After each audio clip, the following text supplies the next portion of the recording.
Are we in the middle of a Himalayan arms race? And if we are, who is winning? This question could define our times. India is arming itself for self-defense, for deterrence. China is arming itself for expansionism, for posturing. These are two completely different objectives. The only thing in common is cutting-edge technology.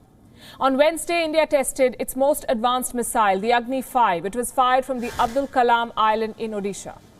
But the tremors would have been felt all the way in Beijing. Let me tell you why.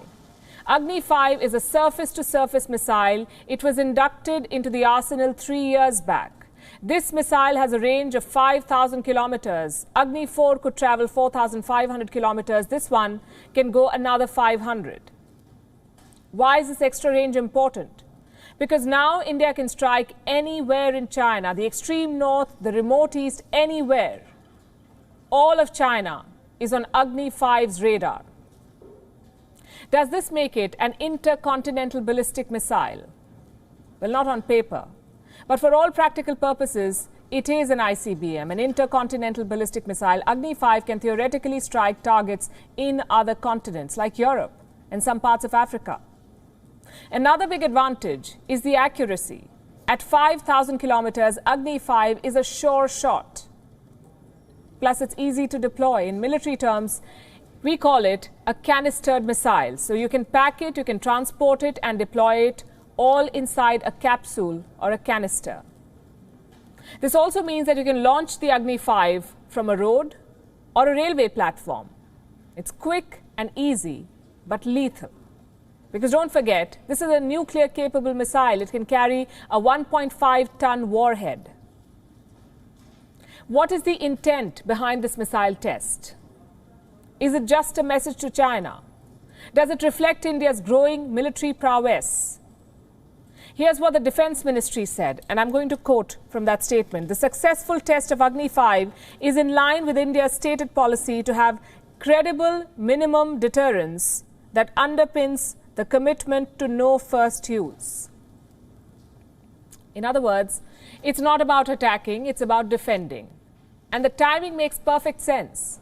China tested a hypersonic missile in the month of August. And China being China, they did not tell the world about it.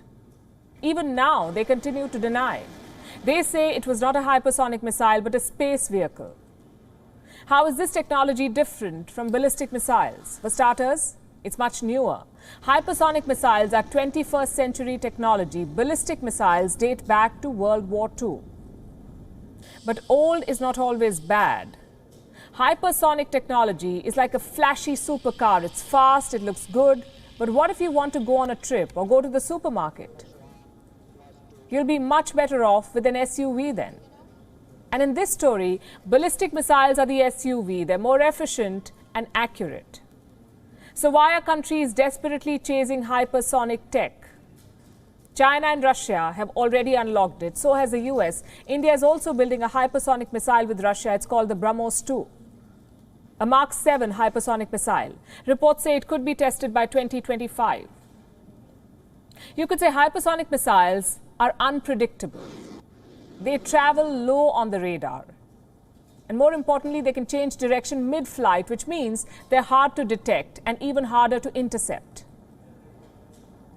But will they hit the target?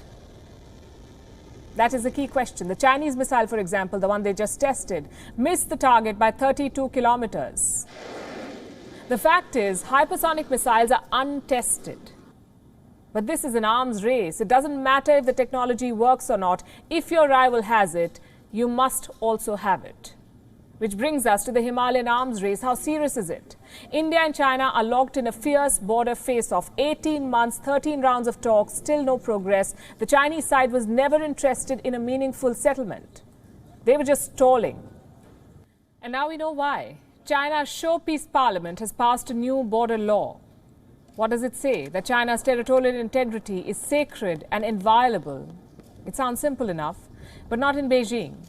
This is basically a signal to the Chinese military to strengthen their positions, to legitimize incursions, and to reorganize border regions. Does this sound like a country looking for peace? India is urging China to not take unilateral actions. Let me tell you what the Foreign Ministry said. The Chinese border law has provisions to carry out reorganization of districts in border areas. We expect that China will avoid undertaking action under the pretext of this law, which could unilaterally alter the situation in the India-China border areas. Unilateral action, that's a Chinese speciality, by the way. This border standoff is not ending anytime soon. Both India and China have moved rockets to the border. They're test-firing lethal missiles. This is not just any arms race, it's a nuclear arms race. And here's how both countries stack up. China has around 350 nuclear warheads. India has 156. What about missiles? China's newest model is the Dongfeng 31. It has a range of more than 8,000 kilometers. It's a proper intercontinental missile. India's latest model is the Agni 5, and like we told you, it has a range of 5,000 kilometers. India is also developing the next version, the Agni 6. It will have a range of around 8,000 kilometers. Will these missiles remain in their silos or will they be deployed? Well, that's the question. China's actions make their intention clear. They tested a missile, but they kept it hidden.